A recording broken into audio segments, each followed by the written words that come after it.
YouTube Musik Itu Politik bersama orang hebat di samping saya, Dede Yusuf, seorang pelaku kreatif, aktor, dan yang lebih membuat saya kagum adalah dia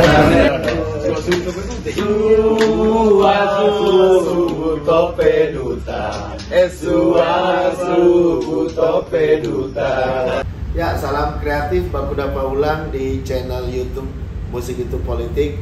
Dan hari ini channel YouTube Musik Itu Politik dan Direktorat Musik Film Animasi kedatangan seorang sineas diaspora Indonesia yang ada di Amerika, namanya Roland Wiryawan.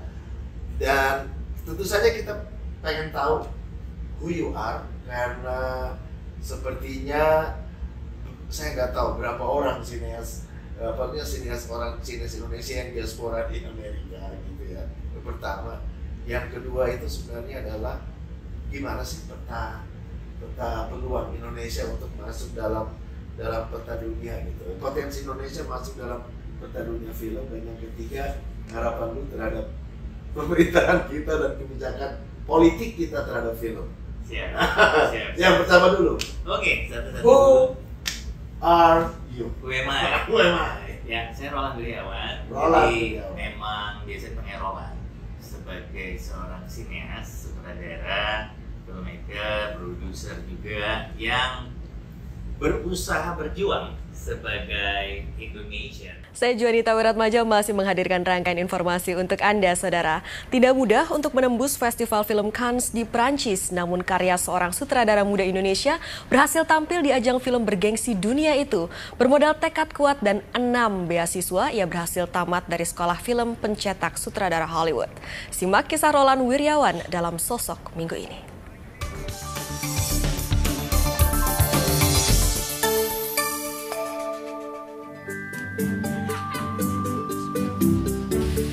Sekilas, Anda mungkin menyangka film pendek yang diputar di Festival Film Cannes 2013 ini hasil karya sineas asing. Faktanya, film Wulchu yang syarat pesan moral anti-diskriminasi ras adalah buah karya Roland Wiryawan, sutradara muda yang lahir dan besar di Jakarta, namun berkesempatan menimba ilmu film dari sutradara-sutradara Hollywood.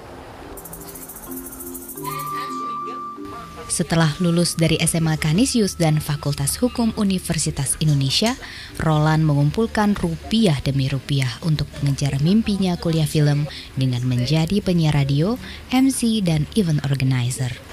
Ngabisin duit tabungan dalam sehari, jeger bayar habis sekitar waktu itu $3.000, 30-an juta.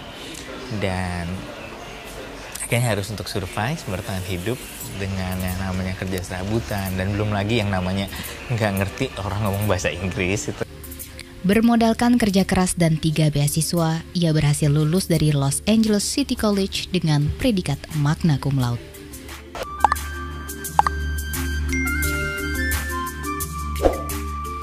Pria multitalenta ini kemudian mendapat beasiswa dari University of Southern California. Sampai saat ini, Roland adalah satu-satunya orang Indonesia yang mendapatkan beasiswa penuh dari salah satu sekolah film terbaik di dunia ini.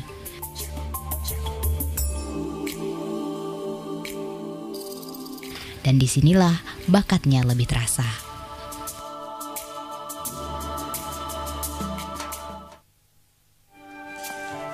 Meski tanpa dialog, filmnya yang berjudul Lee menang beberapa penghargaan dan diputar di 16 festival di benua Asia, Eropa, dan Amerika.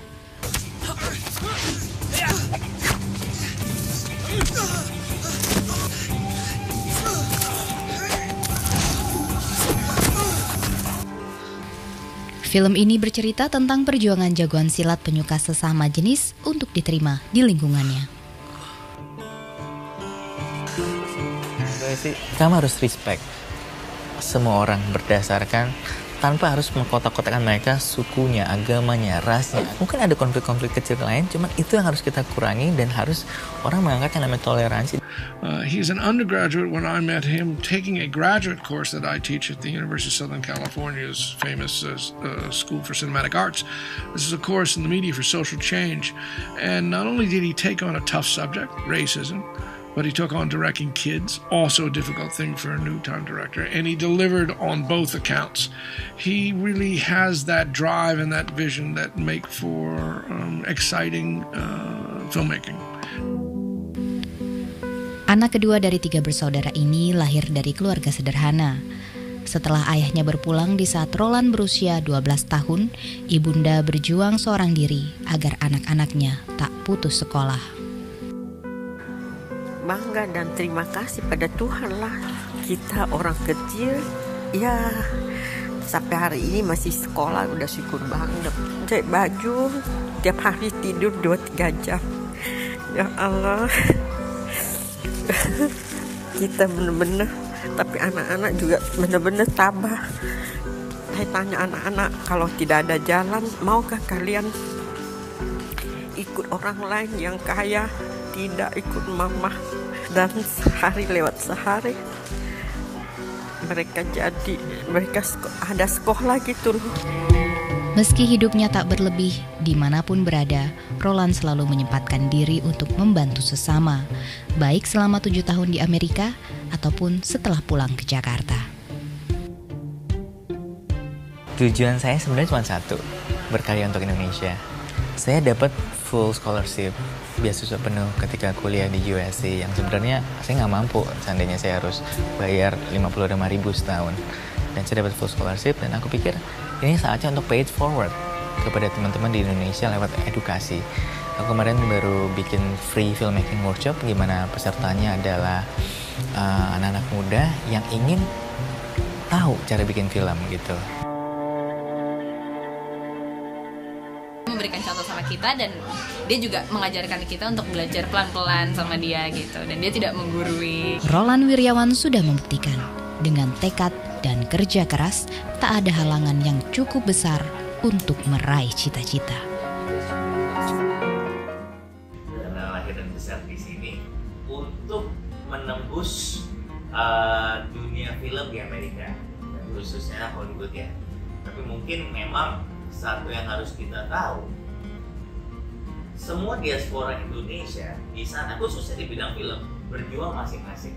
Artinya, memang kita berusaha masuk ke ranah, berbagai macam ranah untuk membawa nama baik Indonesia di kancah dunia.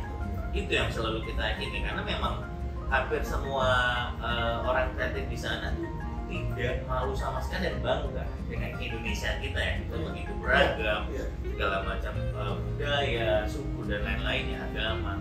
Nah, tapi memang artinya kalau saya melihat menjadi filmmaker di mata di dunia atau di filmmaker Indonesia di luar negeri lah, bukan sesuatu yang mudah. Karena kan akhirnya sebagai minoritas kita di sana tidak ada yang tahu. Sederhana gini, di Amerika banyak union actor, union producer, union director Guild of America, union WGA, Writers Guild of America. Orang Indonesia bisa dihitung ya.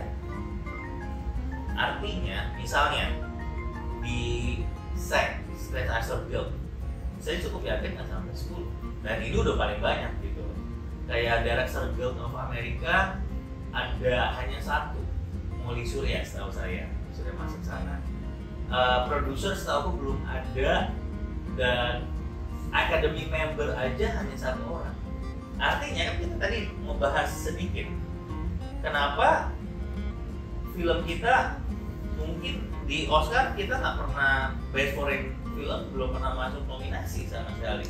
Iya. Ya mungkin. Tapi itu udah ke pertanyaan nomor 2. Oh oke. Ya pertanyaan who are you dulu. Oke. Jadi maksudnya apakah lu di sana sekolah film? Siap. Atau kemudian boleh saya mau duduk lagi nih, samping semangatnya. Jadi itu karena memang kita selalu berapi-api kalau Siap. bicarain film. Betul, semangat banget nih. Semangat banget. Nah, aku sendiri aku lulusan dari USC, University of Southern California. School of Cinematic Arts, Film Production major. Kita waktu itu aku ambil minor di fotografi juga. Nah, USC itu sebenarnya the first film school in the United States and also rated as the best film school di sana.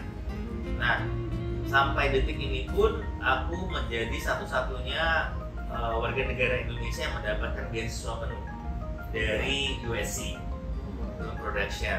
Nah, dalam perjalanan ke sini ya masih berusaha mewujudkan film panjang pertama saya yang semoga bisa dibantu oleh teman-teman Parekraf juga dalam berbagai macam aspek. Dan saya pikir itu sih tentang saya, ibaratnya seorang Indonesia yang tidak pernah berhenti berjuang untuk mewujudkan cita-cita dan mimpinya sebagai filmmaker dan membawa nama Indonesia ke kancah internasional. Tadi USC Universitas Southern California. Itu berapa orang Indonesia yang lulusan sana untuk sinema? Sebenarnya selalu ada tiap tahun, tapi secara jumlah sepertinya tiap tahun nggak pernah lebih dari 5 orang ya. Mungkin ada 1 atau 2 biasanya. Tapi memang yang menjadi filmmakers pertama atau masih setia di bidang film itu jauh lebih sedikit. Oh iya. Benar. Bisa saja lulusan USC Cinema itu kemudian melipir ke bisnis lain ya. Betul. Jadi yang bahkan masih di film aja tuh sedikit sekali sih. Maksudnya adalah beberapa salah satu yang terkenal itu di Indonesia karena dia mulai dari ayahnya Pak Sunil Samtani. Itu dia juga lulusan USC juga. Saya tahunya tuh Levi Zeng juga. Levi Zeng juga lulusan sana. Betul. Lulusan Levi Zeng adik kelasku dia. Adik kelasnya. Saya pernah ketemu dan pernah ngobrol lah.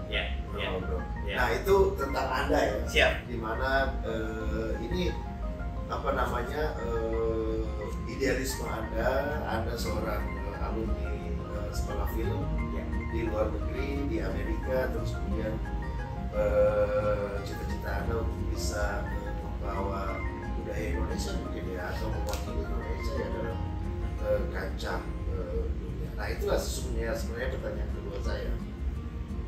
Dan potensi Indonesia itu dalam peta dunia film itu bagaimana? Ketika ditanya potensi kan akhirnya sangat besar ya. Ya kalau tanya potensi pasti besar. Budaya kita. Betul. Sebenarnya nggak cuma budaya, as simple as kita menang di numbers.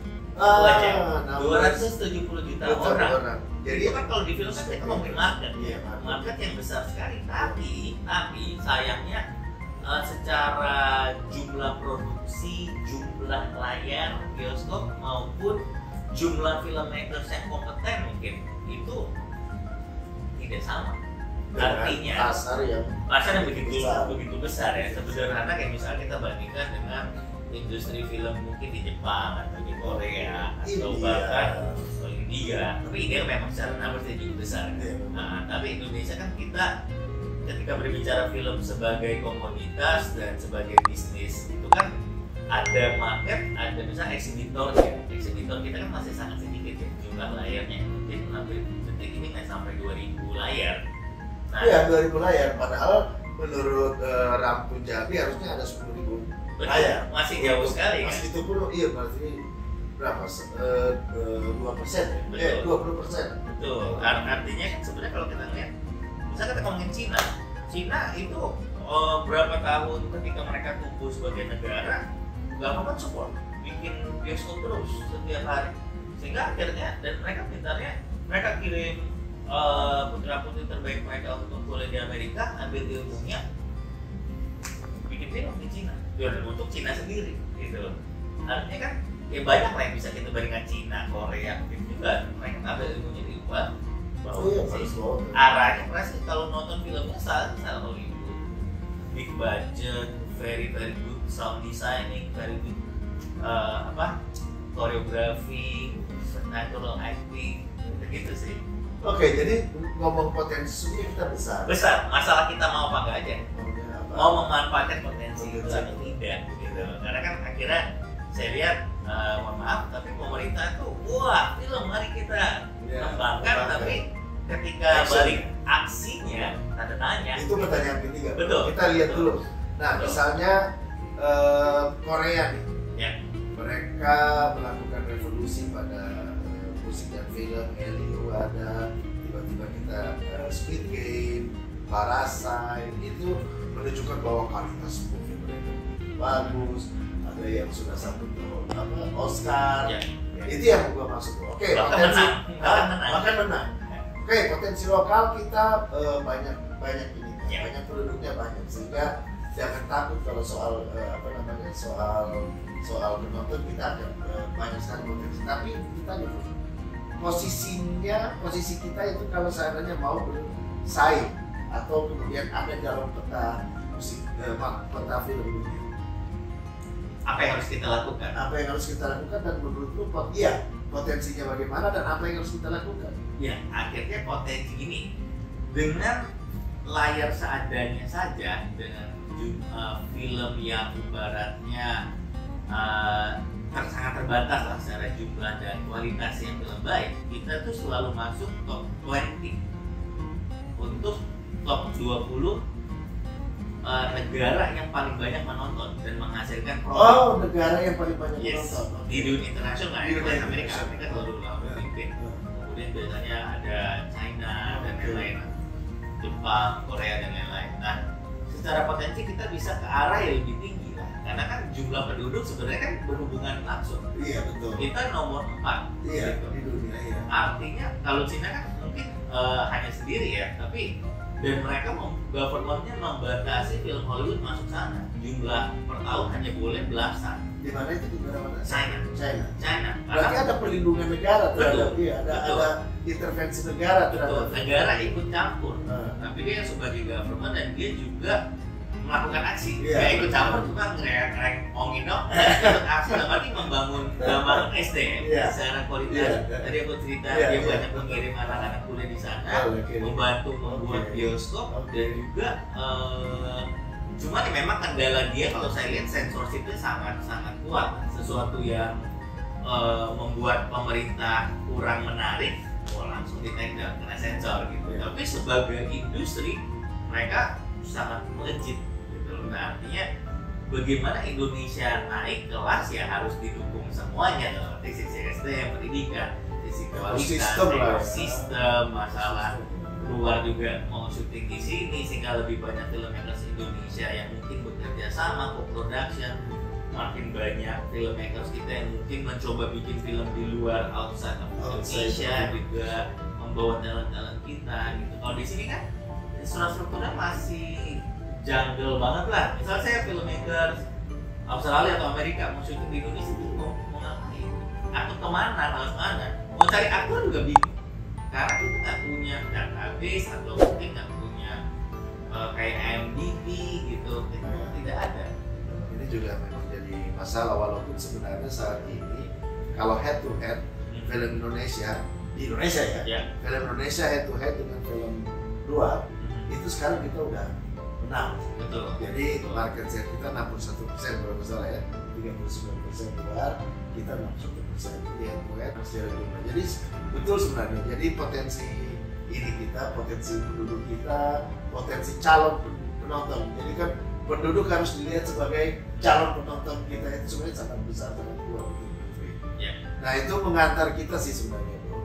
Tadi sebenarnya udah bagus banget tadi mengatakan bahwa ada peluang film Indonesia itu shopping di luar negeri. Sebaliknya PH-PH luar negeri yang besar-besar itu kemudian bisa melakukan shopping di Indonesia dengan malah justru dipermudah bukan malah lebih sulit, tetapi kemudian mudah dan kemudian ada case atau nah itu sebenarnya. Jadi yang terakhir kita sebenarnya udah mulai mengarah ke situ nih.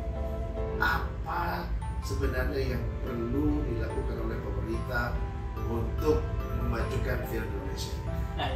Kan gua pemerintah jadi harus dengar orang. Ya kalau dari saya sih ya melakukan aksi lah, jangan janji atau jangan basa-basi gitu.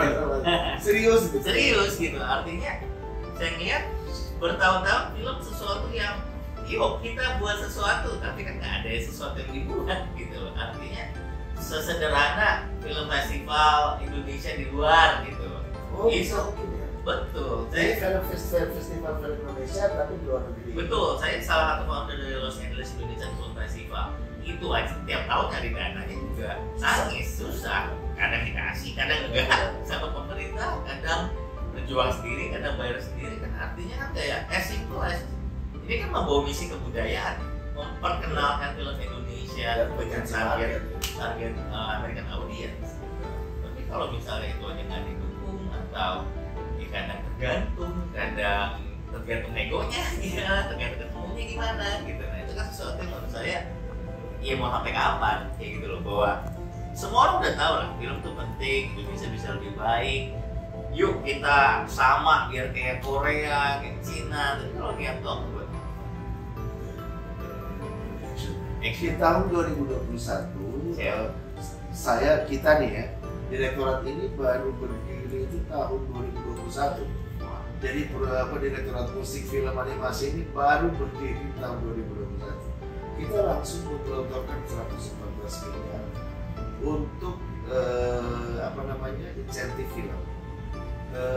Sebanyak 114 miliar untuk pada saat itu pandemi. Kita bantu untuk promosi agar semua orang berani mengeluarkan film. Saya ingat sekali itu perjuangannya dengan Pak almarhum Hengki Manurung. Itu perjuangannya berdarah-darah, bisa sampai keluar 114 miliar. Sebenarnya 300 miliar, tapi waktu yang sangat sempit itu tidak mungkin memungkinkan birokrasi kita itu bisa menggelontorkan itu, sehingga kita memulangkan sekitar 190-an, tapi 114 miliar kita berhasil. Nah itu adalah insentif mungkin terbesar pertama di Indonesia, pemerintah Indonesia. Bahkan untuk film-film ini ya, film-film pendek, 250 juta untuk film pendek, itu terbesar selama ini. Tapi setelah itu ada yang 300 juta dari perusahaan. Tapi pada saat 2021 itu terbesar selama 2021 itu. Untuk promosi kita menggelontorkan 1,5 miliar untuk promosi, dan praproduksi 850 juta. Itu ternyata berdampak pada tumbuhnya kembali, kan sudah mau kolaps waktu itu, industri film mau kolaps. Jadi tapi kemudian dengan bantuan itu orang berani lagi keluarkan film dan berani ke bioskop. Itu membantu. Baru kemudian tahun 2022 ada lagi insentif untuk film pendek. Sampai saat ini pun kami punya film namanya Festival Film Bulanan, yang kemudian misalnya ketika ada 6 orang pemenang, kita seleksi film di ada 10 lokasi di Indonesia agar kemudian dia demokratisasi dalam film ya. Jadi bukan cuma Jakarta dan Bandung doang, Yogyakarta, tapi di mana-mana. Setiap bulan kita bikin di 10 lokus, dan setiap bulan itu kita memilih seleksi 2, satu film dokumenter pendek, satu film fiksi pendek. Setelah terkumpul 20, kita adu lagi 6 terbaik kita bawa ke Festival Film Cannes tahun 2022 dan Clermont Ferrand tahun 2023. Itu yang kita lakukan karena agar mereka berjejaring. Satu film Salma and Basri and Salma in a Never Ending Comedy itu ya masuk di ini. Ya betul. Hosni Rizal dan John Badalu ya.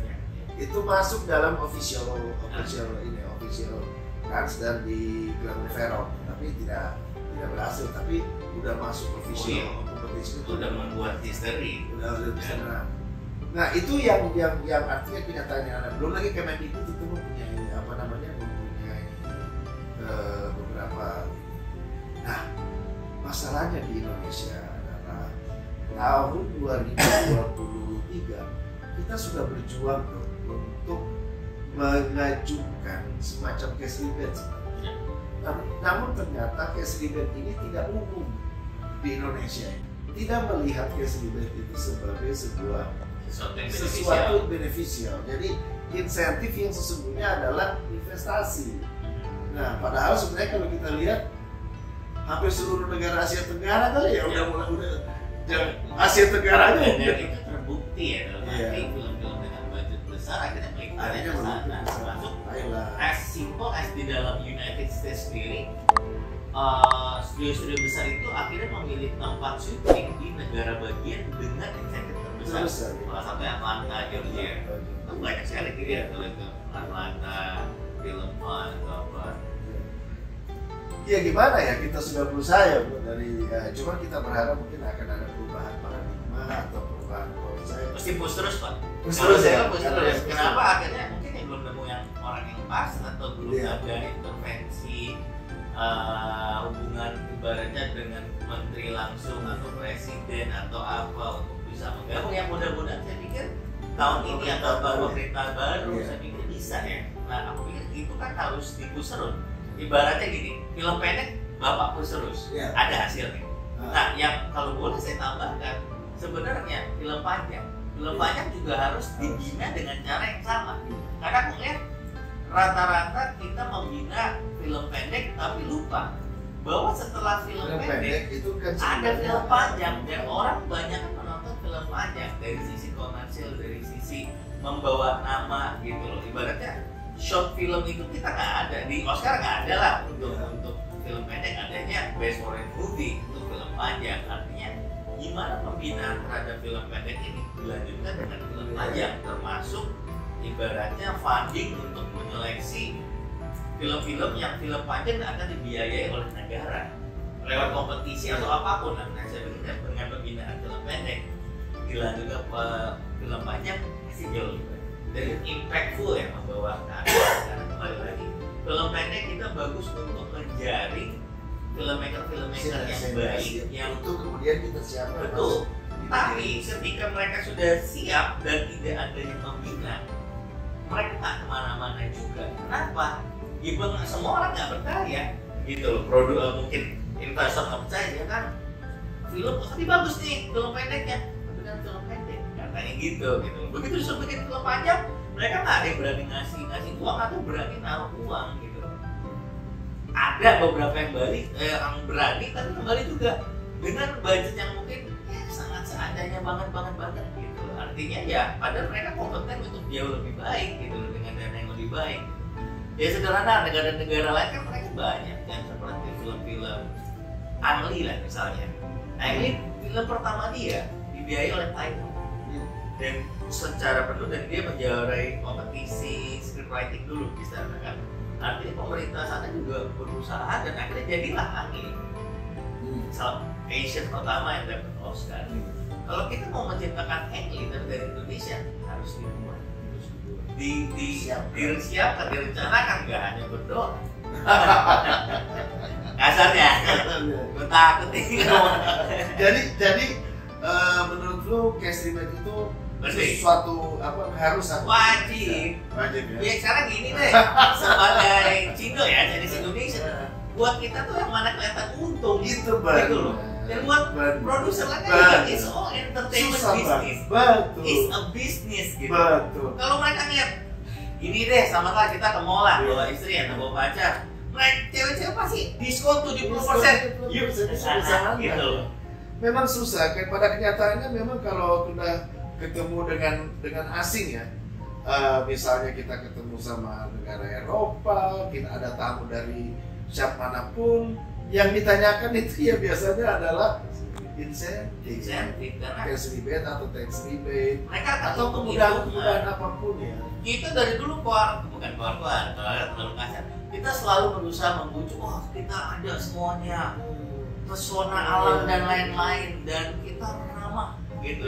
Lah kata produser, gue nggak butuh ramah, gue butuh diskon. Mohon maaf nih gitu. Kita nggak butuh ramah, tapi kita butuh diskon. Ini clickbait nih kayak. Clickbait hujat netizen. Gak apa-apa, tapi memang ini gimana ya, kita harus budaya yang terbuka ya. Karena memang saya begini bro, kalau seandainya kemudian cash rebate itu ada, itu kemudian mempekerjakan berapa orang, berapa dana yang akan berputar, berapa dana yang masuk, berapa yang keuntungan kita dapat. Kita udah pelajari ternyata cash rebate itu bukan hanya untuk asing sebenarnya, lokal pun sebenarnya boleh kita kasih.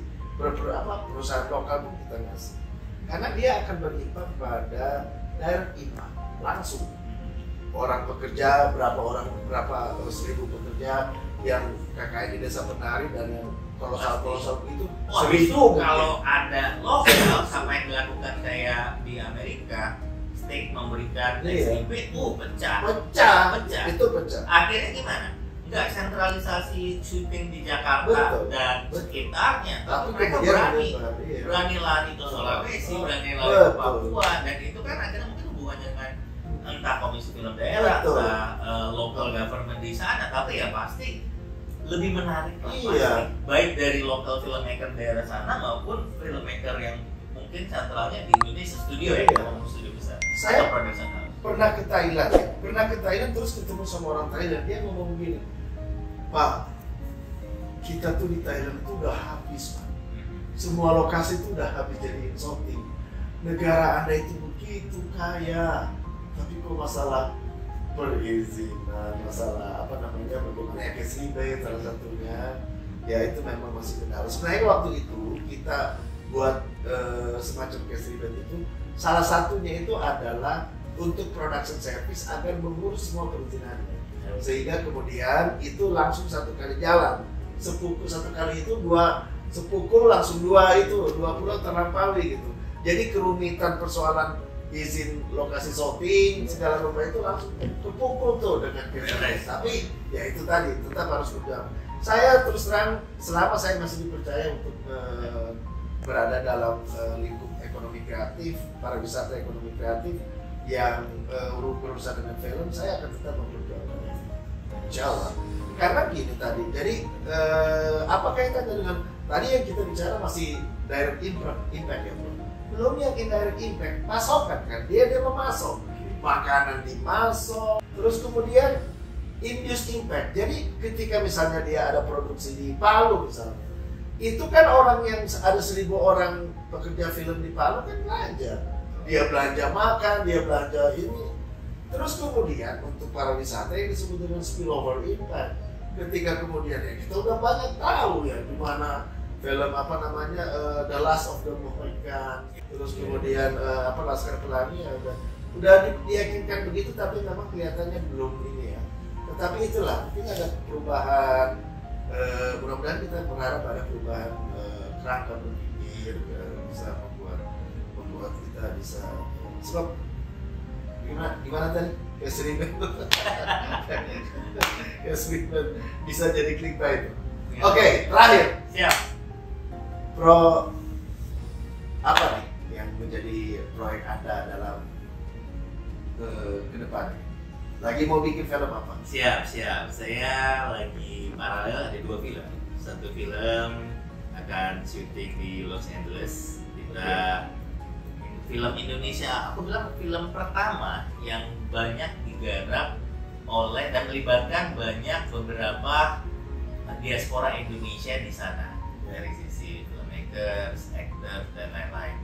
Nah itu kita masih perjuangkan bersama, sudah bertahun-tahun saya perjuangkan dan saya melihat bola sudah mulai bergulir, semoga bisa terus bergulir dan bisa makin cepat. Project lain saya juga buat tentang sebuah yayasan, namanya Yayasan Prima Unggul, dan saya akan mencoba membuat film musikal di mana di yayasan ini mendatangkan anak-anak sederhana dan kurang mampu dari berbagai daerah di Indonesia dan ditaruh di satu yayasan ini. Mereka sebagai sekolah dari panti asuhan, dan di sini mereka belajar untuk berdikari dan mempelajari skill-skill yang membuat mereka keluar dari panti asuhan bisa berdampak dan berdiri di atas kaki mereka sendiri. Iya pertama.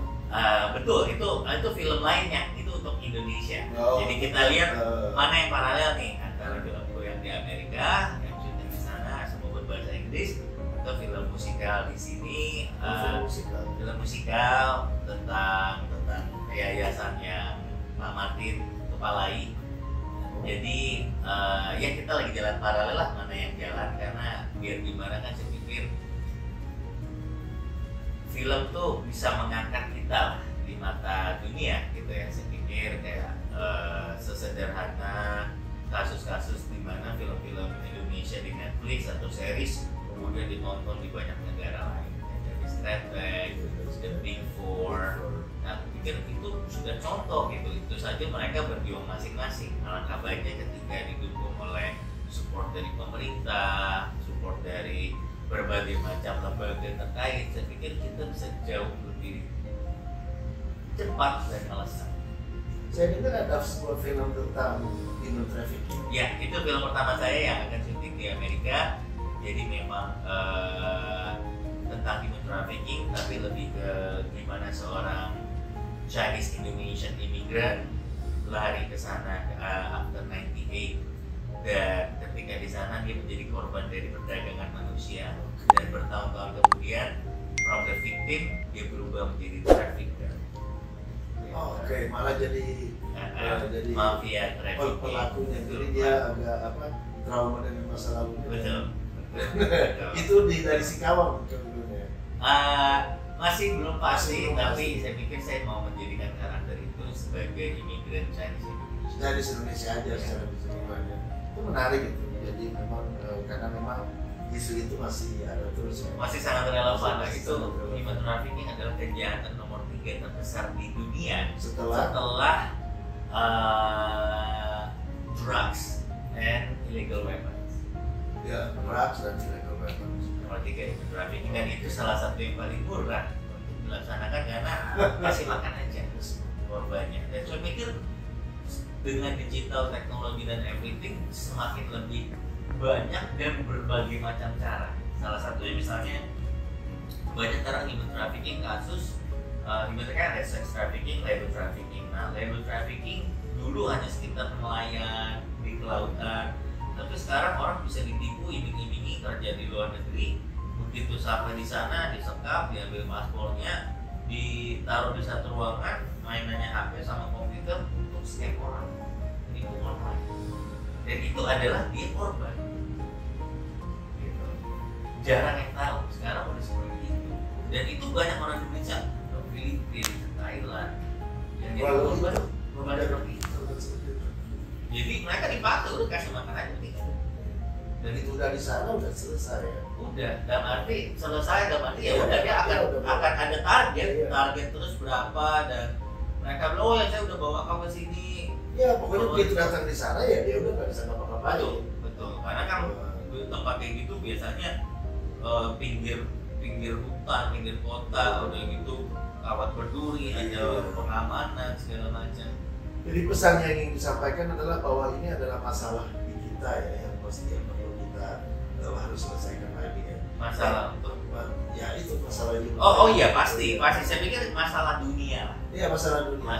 Makanya sepertinya memang ini lebih pada pasar dunia ya. Betul. Nah, betul. Harapan Anda itu bisa ya kalau itu terjadi maka itu mungkin akan jadi produksi pertama. Ya bisa menjadi produksi pertama debut film saya, dan mungkin debut pertama film dengan banyak kolaborasi dari diaspora filmmakers Indonesia di luar negeri, khususnya di Los Angeles. Ya. Sebelumnya sudah ada produksi film dari diaspora Indonesia di sana? Ada, tapi mungkin tidak banyak melibatkan filmmakers Indonesia yang lain. Mungkin ada satu-satu sebagai sutradaranya, ada sebagai editornya, atau sebagai kru kan. Biasanya yang paling banyak mereka atau sebagai kru, entah kru production atau kru produksi. Oke. Terima kasih. Sama-sama. Informasinya udah banyak sekali. Mudah-mudahan itu akan berguna buat buat ya pemerintah Indonesia, terus kemudian buat teman-teman di Indonesia mengenai bagaimana perjuangan kita untuk bisa masuk di kancah dunia, dan kemudian bagaimana kita menyadari bahwa potensi penonton kita begitu tinggi sehingga itu harus dimaksimalkan, dan pemerintah perlu untuk membuat kerja-kerja yang konkret untuk bisa lebih memaksimalkan film Indonesia yang bisa menopang bukan hanya persoalan kebudayaan Indonesia tapi juga ekonomi Indonesia. Ya, Baku Dapa dengan Roland Wiriawan di channel Musik Itu Politik.